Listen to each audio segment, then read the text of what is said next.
Hello everyone, আমি রিয়া। আজকে আমি তোমাদের কাছে অনেক দিন পরে একটা বড় ব্লগ নিয়ে হাজির হয়ে গেছি। আশা করি তোমরা সবাই খুব ভালো আছো, সুস্থ আছো। আমিও খুব ভালো আছি। সোজা রথ তো কিছুদিন হলো চলে গেছে, এখনো কিন্তু উল্টো রথ দুদিন মতন বাকি আছে। আর সোজা রথের দিন আমাদের এক রিলেটিভসের বাড়িতে ছিল পুজো। তাই জন্য আমি আর মা দুজনে মিলে সকাল সকাল রেডি হয়ে বেরিয়ে পড়লাম। সকাল তখন 6টা মতন বাজে। তখন উঠে আমি আর মা দুজনে মিলে স্নান করে নিলাম। তারপরে ভালো জামা কাপড় পরে তাদের বাড়িতে চলে গেলাম। কারণ তাদের বাড়িতে এত সকাল সকাল চলে গেছি কারণ ওদের বাড়িতে প্রচুর কাজ আছে। আগের বছর হয়তো তোমরা অনেকে এই ভিডিওটা দেখেছো, কারণ আগের বছরই এই মন্দিরের প্রতিষ্ঠা হয়েছে। তো ওই মন্দিরের এবছর হলো বাৎসরিক পুজো। সেই জন্য তো সকাল সকাল আয়োজন করার জন্যই চলে গিয়েছিলাম। সকাল সকাল তো উঠে পড়েছি, কিন্তু যেতে যেতে প্রায় তখন 7:30 মতন বেজে গিয়েছিল। কারণ সকালবেলায় উঠে স্নান করে ফ্রেশ হয়ে মায়ের ঘরের কিছু কাজকর্ম ছিল। আর সেই দিনকার ছিল আবার বৃহস্পতিবার, তো মা পুজো টুজো করতে একটু তো দেরিই হয়ে গিয়েছে। আর সকাল সকাল না গেলে ওখানেও একটা কাজের দেরি হয়ে যাবে। তাই জন্য প্রায় যতটা তাড়াতাড়ি পেরেছি রেডি হয়ে বেরিয়ে পড়েছিলাম। এবার যেহেতু এটা বাৎসরিক পুজো, আগের বছরও যে নিয়মগুলো হয়েছিল এই বছরও সেই নিয়মগুলো হবে। তো লক্ষ্মীর ঘট বসানোর একটা ব্যাপার আছে। সেই লক্ষ্মীর ঘরটা বসানোর একটা টাইম হলো 11:30 থেকে 12টা। যে টাইমে হলো রথ বেরাবে, তো সেই টাইমটাই লক্ষ্মীর ঘট বসাতেই হবে। তাই জন্য সকাল সকাল গিয়েই হাতে হাতে কাজকর্মগুলো করতে হয়েছিল। এবার তো অনেক ভোগ রান্নারও ব্যাপার আছে, সেই ভোগগুলো তাড়াতাড়ি করে দিলে তারপরেই তো পুজো শুরু হবে। সকাল সকাল এত আকাশ মেঘলা ছিল, আমি তো ভাবলাম প্রচুর জোরেই মনে হয় বৃষ্টি নামবে। কিন্তু দেখতে দেখতে দেখলাম আকাশটাও একটু মেঘলাটা কেটেছে। আর পুরীতে তো এবছর প্রচুর বৃষ্টি হয়েছিল। তো আমার তো ভয়টা ওই দিকেই হচ্ছিল যে এত আয়োজন করলাম, এরপরে যদি এত বৃষ্টি হয় ভালো লাগে? কারণ রথের দিনে একটু তো বৃষ্টি হয়, কিন্তু এত জোরে বৃষ্টি হলে তখন আর ভাল লাগে না। সকাল সকাল পৌঁছানোর পর আমাকে বলা হলো গাছ থেকে ফুলগুলো তোলার জন্য। আর ছাদে ছিল প্রচুর ফুল গাছ, আর সেই ফুল গাছের মধ্যে ছিল অনেক রকমের জবা ফুল, অপরাজিতা, টগর ফুল, অনেক ধরনের। তো সেই ফুলগুলো আমি প্রথমেই তুলে আনলাম। আর এর মধ্যে একটা ফুল গাছ ছিল আমার ফেভারিট, যেটা আমি ছোটোবেলায় কেনার জন্য কাঁদতাম। সেটাও হলো টাইম ফুল গাছ, যেটা একটা টাইমে ফোটে আবার একটা টাইমে বন্ধ হয়ে যায়। এই ফুল গাছটা ছিল আমার ছোটোবেলার একটা পছন্দের ফুল গাছের মধ্যে। আমি শিওর হয়ে বলতে পারি আমার মতন অনেকেই ছোটোবেলায় এই টাইম ফুল গাছটাকে ভীষণ পছন্দ করতে। যেমন এটা সকাল 7টার মধ্যে ফুটে যেত ফুলটা, আর 11টা বা 12টার মধ্যে ফুলটা আস্তে আস্তে কি সুন্দর বন্ধ হয়ে যেত। আমি ছোটোবেলায় যেই বাড়িটায় পড়তে যেতাম সেই বাড়িটায় অনেক কালারের টাইম ফুল গাছ হতো। যেমন হলুদ কালার ছিল, সাদা, গোলাপি, পিঙ্ক, বিভিন্ন কালারের টাইম ফুল ফুটতো। তো আমি এই ফুল গাছ থেকে তো মায়ের কাছে খুবই কাঁদতাম যে হ্যাঁ, আমাকে এই ধরনের ফুল গাছ কিনে দিতে হবে। আর আমার বাড়িতেও সেই রকম অনেক কালারের টাইম ফুল গাছ ছিল। টাইম ফুল গাছ থেকে আমার ছোটোবেলার অনেক স্মৃতি মনে পড়ে গেল, তাই জন্য তোমাদের সঙ্গে একটু শেয়ার করলাম। তোমাদের যদি ছোটোবেলার এই ধরনের কোনো স্মৃতি থেকে থাকে তাহলে তোমরা আমার সঙ্গে শেয়ার করতে পারো। এরপরে চলে আসি পুজোর কথায়। আমাকে বেল গাছের অনেকগুলো ডাল দেওয়া হয়েছিল, সেখান থেকে 28টা ভালো ভালো দেখে পাতা নিতে বলা হয়েছিল। কারণ এরপরে যেহেতু হোম হবে, আর হোমের জন্য 28টা বেলপাতা লাগবে। হোমের জন্য তো বেলপাতা লাগবেই, এছাড়াও পুজোর জন্য তো বেলপাতা লাগবে। সেই বেলপাতাগুলোকেও আমি এক এক করে বেছে রেখে দিচ্ছিলাম। তারপর ছিল তুলসী পাতা, সেই তুলসী পাতাগুলো ভালো ভালো দেখে বেছে রেখে দিলাম। তারপর 3টে শীষওয়ালা দুব্বকে আমি একটা জায়গায় বেছে রেখে সেটাকে বেঁধে রেখে দিলাম।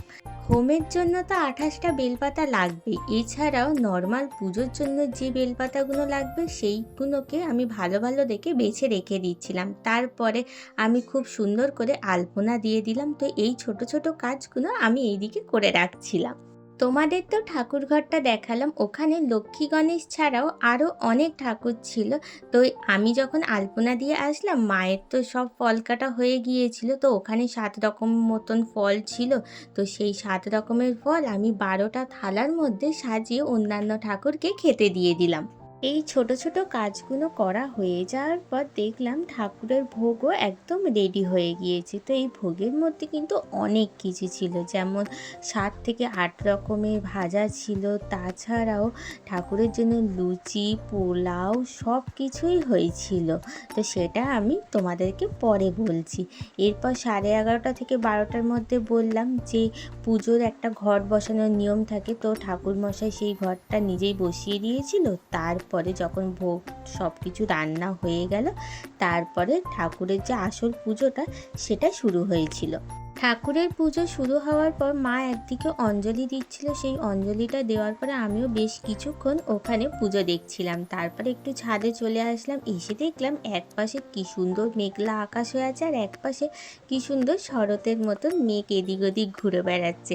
এটা দেখে তো আমার বেশ ভালো লাগছিল। তো ওখানে দাঁড়িয়ে বেশ কিছুক্ষণ আমি একটু ছবি তুলছিলাম। তারপর ওখানে হোমযজ্ঞের তো একটা আয়োজন করা হয়েছিল, তো সেই হোমটা হওয়ার সময় ওখানে একটুখানি তাপ নিচ্ছিলাম বসে।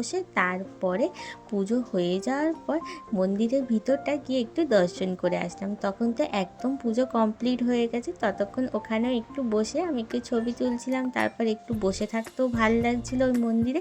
পুজো শেষ হতে হতে প্রায় তখন দুপুর 2টো মতন বেজে গিয়েছিল। আর নারায়ণ পুজোর আসল যেটা প্রসাদ সেটা হলো শিরুনি, আর সেটাই হলো মা মাখছিল। আর আমার নারায়ণ পুজোতে যে জিনিসটা বেশ ভালো লাগে সেটা হলো এই প্রসাদটা, যেটা হলো শিরুনি। এটা আমাকে যতই দেওয়া হোক আমি ততই খেয়ে ফেলবো, আর আমার এটা খুবই ভালো লাগে। এরপর চলে আসি যে কি কি আয়োজন করা হয়েছিল। এখানে 7 রকমের ভাজার আয়োজন করা হয়েছিল, যেমন আলু, ঢেঁড়স, বেগুন, পটল সব কিছুই ভাজা হয়েছিল। তারপরে ছিল সুজি, পোলাও, লুচি, অনেক কিছুই ঠাকুরের ভোগের জন্য স্পেশাল স্পেশাল আয়োজন করা হয়েছিল। সিঁদুনিটা মাখানো হয়ে যাওয়ার পর প্রসাদ হিসাবে সবাইকে আগে ফল আর সিঁদুনি দেওয়া হলো। তারপরে ঠাকুরের জন্য যে ভোগগুলো করা হয়েছিল সেটাও একটা প্লেটে করে আমি সবাইকে সাজিয়ে দিচ্ছিলাম।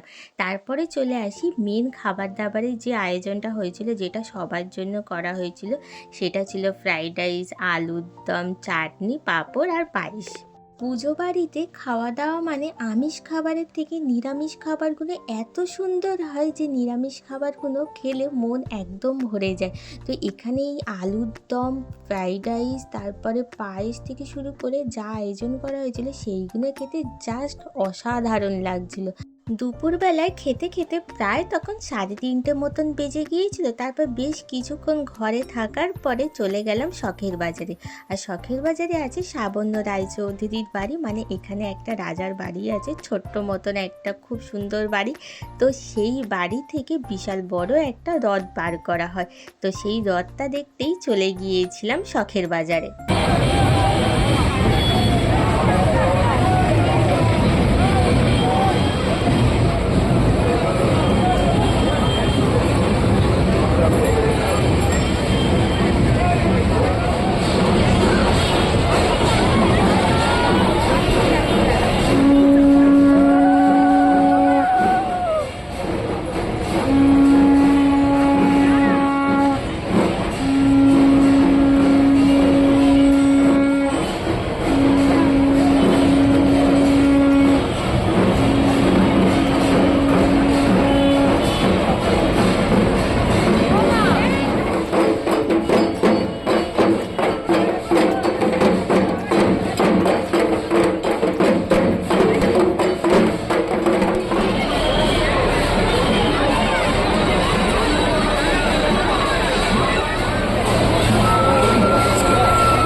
প্রত্যেক বছর ওই রাজবাড়ি থেকে রথটা বার করা হয়, আর দেখতে যেতেও বেশ ভালো লাগে, কারণ খুব সুন্দর করে রাজবাড়ির মতন করে আয়োজন করা হয়। আমি তো 2 বছর দেখতে এসেছিলাম, আর রথের দড়ি টানতে একদমই যেতে পারি না, কারণ এত ঠেলাঠেলি হয় যে ওখানে রথের দড়ি টানতে যাওয়া মানে নিজে রিস্ক। তো ওই জন্যে আমি রথের দড়ি একদমই টানতে যাইনি। ওখানে দাঁড়িয়ে একটুখানি ভিডিও করে জগন্নাথ দর্শন করে বাড়ির দিকে চলে এসেছিলাম। তারপরে সন্ধেবেলায় ভাই আর বোনকে নিয়ে চলে গিয়েছিলাম এই যে শখের বাজারে যেই রথটা বেরিয়েছিল, তো ওই শখের বাজারের মাঠে একটা বিশাল বড় করে মেলা বসে, মানে যেটাই চণ্ডী মেলা বসে, তো সেই মেলাটাতেই এই বসেছিল রথের মেলা। তো রথের মেলা দেখতে এসেছিলাম আমি আর ভাই বোন দুজন মিলে। ভাই আর বোনকে নিয়ে রথটা টানতে গিয়েছিলাম। তো ওখানে যাওয়ার পর ওরা আসার সময় দেখেছিল এখানে একটা মেলা বসেছে, তো ওরা সন্ধেবেলার মেলায় যাওয়ার জন্য কাঁদছিল। আমি তো প্রথমে বারণ করেছিলাম যে না যাবো না, আজকে পুজো ছিল, অন্যদিন তোদেরকে ঘুরতে নিয়ে যাব, কিন্তু ওরা বাচ্চা মানুষ, ওরা যাওয়ার জন্য কাঁদছিল। তো বেশিক্ষণ আর মেলায় গিয়ে থাকিনি, তো ওদের দুজনকে দুখানা আইসক্রিম কিনে দেওয়ার পর বাড়ির দিকে চলে এসেছি। তো আজকের আমার রথের দিনটা এইভাবেই কেটেছিল। আজকের ব্লগটা এই পর্যন্ত, টাটা।